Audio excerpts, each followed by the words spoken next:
The drive was peaceful, nothing but the steady hum of the tires on the road and the quiet buzz of my thoughts. No music, no podcasts, just the sound of the journey. I wasn't just walking away from Jessica.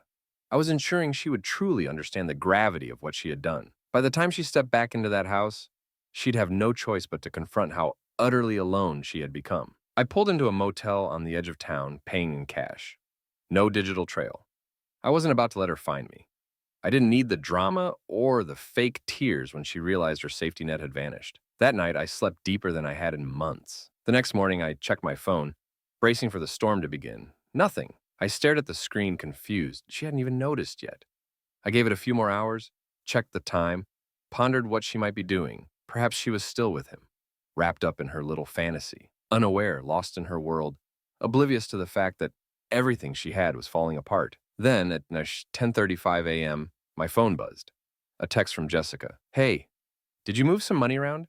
The bank app is acting weird." A smirk tugged at my lips. I let her stew in that uncertainty for a bit longer before switching off my phone. I wasn't ready to engage, not yet. There was one more thing I had to do.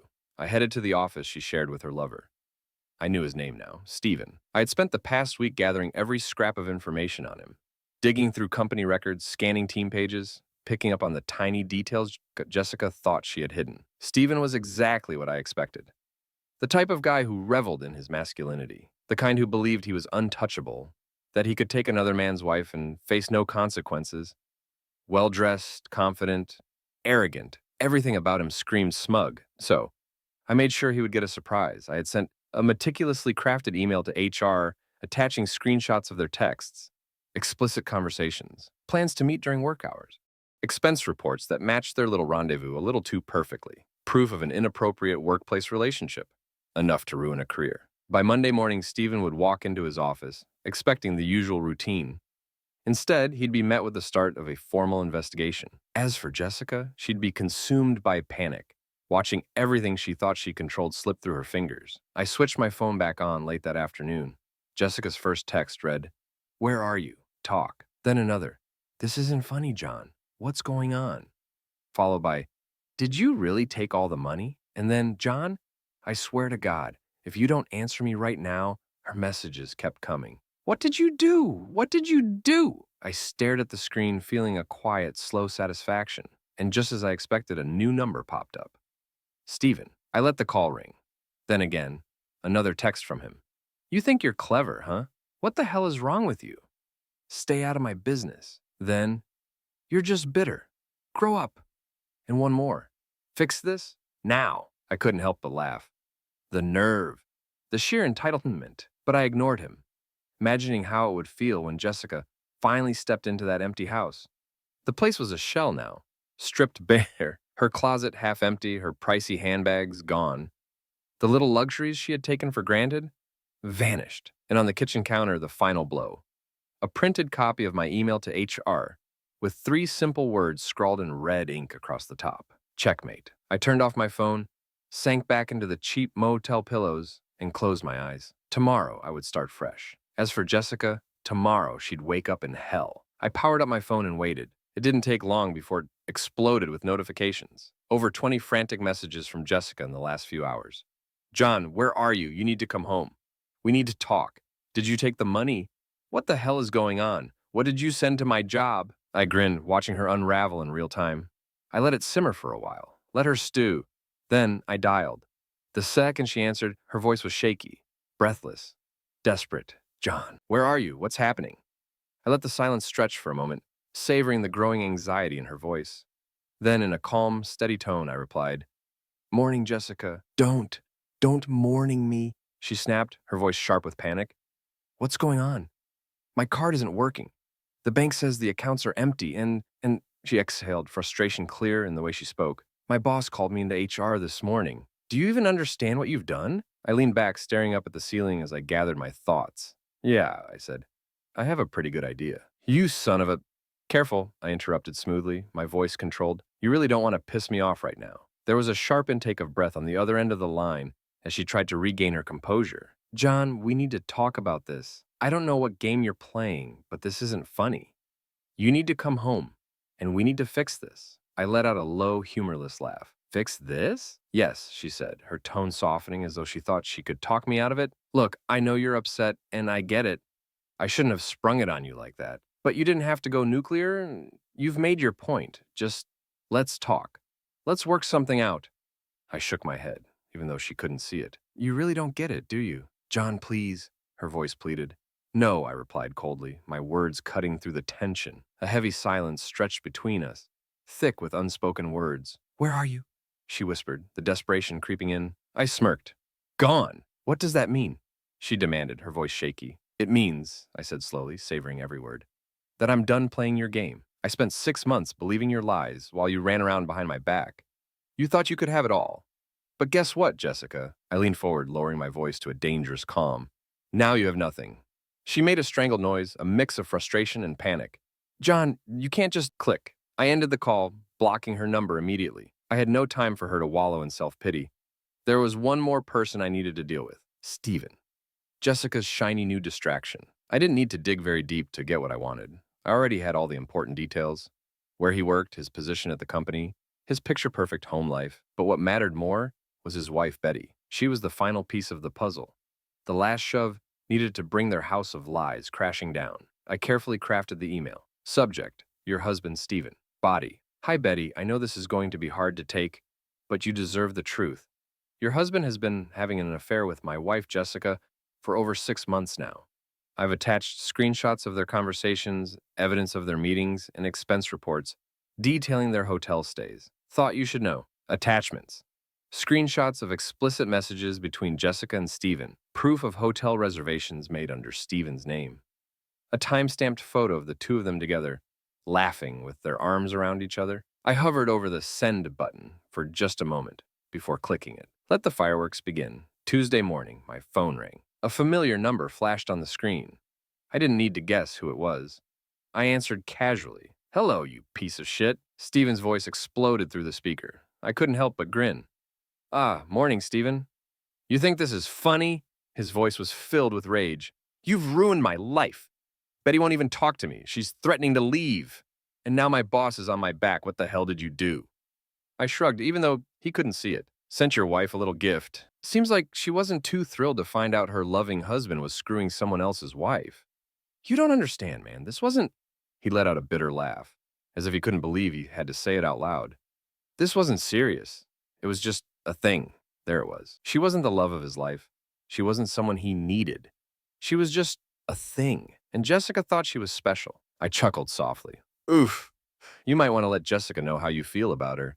She was under the impression you two had something real. Fuck you. I grinned wider. See, Stephen, this is what happens when you play stupid games. You win stupid prizes. You think this is over? His voice was sharp, filled with venom. Oh no, I said, my voice calm. This is just getting started. Click. I ended the call. As for Jessica, she still had no idea. I had no idea Stephen was already selling her out. No idea that Betty had all the proof. No clue that her exciting new life was about to crumble, and I wouldn't even have to lift another finger. This was going to be better than I imagined. Later that afternoon, I checked my phone, anticipating the next breakdown. And of course, I wasn't disappointed. Jessica had finally started realizing that her perfect little world was falling apart. Her messages had shifted from frantic to full-on desperation. Jessica, John, please, we need to talk. Something's going on. Stephen's not answering me. Did you do something? Please, just call me. I could practically see her face. Her realization that everything she thought was safe and secure was now unraveling. I let her stew in that feeling for a while. Instead of responding, I made a different call. Betty picked up on the second ring. This is Betty? I took a slow breath before replying. Betty, it's John. We haven't met yet. Oh, I know who you are. She cut me off, her voice as cold as ice, sharp and clear, like a blade drawn from its sheath. I smiled to myself. She'd seen my email. Just wanted to make sure you got everything, I said smoothly. Oh, I got it, she snapped back. And I've spent the last 2 hours figuring out what to do with it. I leaned back in my chair, intrigued. So, what's the plan? She let out a humorless laugh. Well, let's see. First, I called my lawyer. Divorce papers are being drawn up as we speak. Then, I reached out to a few mutual friends just to make sure everyone knows exactly what kind of man Stephen really is. I grinned. And now, she continued, her voice thick with venom, I'm sitting outside his office waiting for him to come out so I can watch the moment he realizes he's lost everything. I whistled low, impressed. Damn. And I thought I was good at this. You? Oh no, she said, the slightest amusement in her tone. You gave me the ammo. I'm just pulling the trigger. She sighed deeply. Listen, I don't know if this helps, but thanks. I know that sounds weird, but I'd rather know the truth than stay in the dark. I nodded, though she couldn't see it. Yeah, same. There was a brief silence. Then Betty's voice came through again. Hey, does Jessica know yet? I let out a quiet laugh. Not yet, but it won't be long. Betty exhaled slowly. Good. I hope she suffocates in it. We wrapped up the call, and I settled back, eager for the next blow-up. It didn't take long. Just 30 minutes later, Jessica called. As soon as I picked up, I was greeted by a voice trembling with rage. You bastard! She spat the words through clenched teeth. So you figured it out, I replied casually. You ruined everything, she shouted. Steven just told me. His wife's divorcing him. She went to his boss. He got fired. I smiled to myself. Perfect. And her voice faltered. He said he can't be involved with me anymore. There it was. The last piece of her world shattering. Her safety net? Gone, I thought. The man she'd left me for? Tossed her aside like trash. I pretended to feel sorry for her. That's tough, Jessica. You set me up, she whispered through her tears. You set me up, and I was too blind to see it. I stayed silent because she was right. She sniffled, and I could hear her struggling to hold it together. John, she said, voice softening. Can we talk, please? I smirked, enjoying the final twist of the knife. Talk about what? She hesitated, as if trying to find the words. About us, I laughed. A full, genuine laugh. Oh, Jessica, I said, shaking my head. There is no us. Her breath hitched. But before she could say anything else, I clicked off the call. Her world was officially in ruins. Her bank account? Empty. The man she betrayed me for? Gone. Her reputation? Shattered beyond repair. But I wasn't done. Not yet. I needed to see it all come apart for her. I had taken her money, destroyed her affair, watched Steven's life crumble into nothing. But there was still one last thing left to do. She needed to realize, truly realize, that there was no coming back from this. And for that, I had to look her in the eye. So that evening, I got back in the car and drove to the house. Our house. This was the place we had once built a life together. The place where she used to smile at me. Where she now brought home the scent of another man. I didn't feel sadness anymore. Those emotions were long gone. I felt nothing. I parked a few blocks away, waiting, watching. At exactly 8:20 p.m., I saw her car pull into the driveway. She got out slowly. Her shoulders were drooping, her once perfect posture now a shadow of its former self, weighed down by the loss of everything she'd taken for granted. Her makeup was smeared, and her hair, normally so meticulous, was a disheveled mess. For the first time in a long while, she looked small, a woman who had just realized the magnitude of the wreckage she had created in her own life. I stepped out of my car and walked up the driveway. When she saw me, she froze. John, she whispered. I leaned against the doorframe, blocking her path. She swallowed, gathering her courage. Can we talk? Sure, I replied. But you're not coming inside. Her breath caught in her throat. John, please. Don't do this. I crossed my arm. Weight of the moment. Do what, Jessica? Exactly what you did to me. Tears welled up in her eyes, and she took a shaky breath. I know I screwed up. That's an understatement, I said coldly. She continued. But we had something, John. We had something real. We built a life together. I tilted my head slightly, eyes narrowing, and you threw it all away. Her voice broke, her chest heaving as she spoke. I wasn't thinking. I thought I needed something different. But when Steven, she stopped, shaking her head. When he left me, she whispered, I realized it was always supposed to be you, John. I raised an eyebrow and smirked. That's rich. What? I took a slow step closer, my voice lowering to a sharp whisper. You didn't say that when you were lying to me every night. When you were sneaking out, texting him, meeting him in secret hotels. Her lip quivered. I wasn't thinking about you then, I continued. You weren't thinking about us. All you cared about was yourself. She nodded quickly, her hands trembling. I was selfish. I see that now. I glanced down at her hand, then, without a word, I gently pulled away. She flinched as though I had slapped her, the rejection almost more painful than the truth. John? She whispered, her voice barely audible. I stood still, my expression unchanged. I'm not here to forgive you. She choked on a sob, tears streaming down her face. Without saying a word, I pulled a small envelope from my jacket and tossed it onto the porch in front of her. She stared at it for a long moment, then back at me, confusion and panic crossing her face. What's this? She asked, her voice cracking. Your divorce papers? I replied coolly, her breath caught in her throat. No, John. Please, it's done, what I said firmly. Sign them. Send them to my lawyer.